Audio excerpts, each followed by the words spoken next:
మత్తయి సువార్త 1వ అధ్యాయము. అబ్రహాము కుమారుడగు దావీదు కుమారుడైన యేసుక్రీస్తు వంశావళి. అబ్రహాము ఇస్సాకును కనెను, ఇస్సాకు యాకోబును కనెను, యాకోబు యూదాను అతని అన్నదమ్ములను కనెను.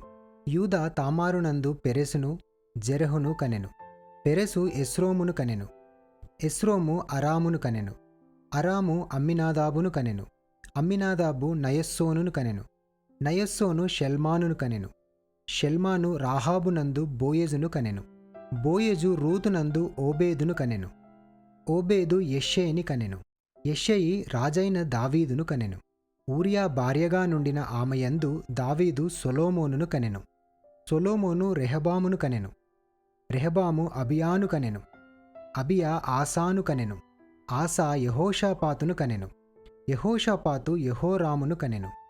యెహోరాము ఉజ్జియాను కనెను. ఉజ్జియా యోతామును కనెను. యోతాము ఆహాజును కనెను. ఆహాజు హిజ్కియాను కనెను. హిజ్కియా మనష్షేను కనెను. మనష్షే ఆమోనును కనెను. ఆమోను యోషియాను కనెను. యూదులు బబులోను కొనిపోబడిన కాలములో యోషియా యెకొన్యాను అతని సహోదరులను కనెను. బబులోను కొనిపోబడిన తరువాత యెకొన్యా షయల్తీయేలును కనెను. షయల్తీయేలు జెరుబ్బాబేలును కనెను. జెరుబ్బాబేలు అబీహూదును కనెను. అబీహూదు ఎల్యాకీమును కనెను. ఎల్యాకీము అజోరును కనెను. అజోరు సాదోకును కనెను. సాదోకు అకీమును కనెను. అకీము ఎలీహూదును కనెను. ఎలీహూదు ఎలియాజరును కనెను. ఎలియాజరు మత్తానును కనెను. మత్తాను యాకోబును కనెను. యాకోబు మరియ భర్తయైన యోసేపును కనెను. ఆమెయందు క్రీస్తు అనబడిన యేసు పుట్టెను.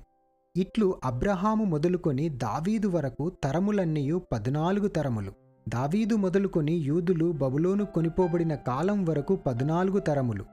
బబులోను కొనిపోబడిన మొదలుకొని క్రీస్తు వరకు 14 తరములు.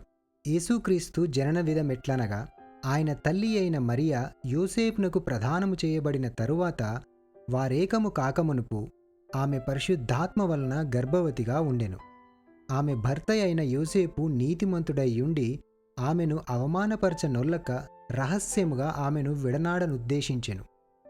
అతడు ఆ సంగతులను గూర్చి ఆలోచించుకొనుచుండగా, ఇదిగో ప్రభువు దూత స్వప్నమందు అతనికి ప్రత్యక్షమై, దావీదు కుమారుడవైన యోసేపు, నీ భార్య అయిన మరియను చేర్చుకొనుటకు భయపడకుము. ఆమె గర్భము ధరించినది పరిశుద్ధాత్మ వలన కలిగినది. ఆమె యొక్క కుమారుని కనును. తన ప్రజలను వారి పాపముల నుండి ఆయనే రక్షించును. గనుక ఆయనకు యేసు అను పేరు పెట్టుదువనెను. ఇదిగో కన్యక గర్భవతి అయి కుమారుని కనును. ఆయనకు ఇమ్మానుయేలను పేరు పెట్టుదురు అని ప్రభువు తన ప్రవక్త ద్వారా పలికిన మాట నెరవేరునట్లు ఇదంతయు జరిగెను. ఇమ్మానుయేలను పేరునకు భాషాంతరమున దేవుడు మనకు తోడని అర్థము. యోసేపు నిద్రమేలుకొని ప్రభువు దూత తనకు ఆజ్ఞాపించిన ప్రకారము చేసి తన భార్యను చేర్చుకొని ఆమె కుమారుని కనువరకు ఆమెను ఎరుగకుండెను. అతడు ఆ కుమారునికి యేసు అను పేరు పెట్టెను.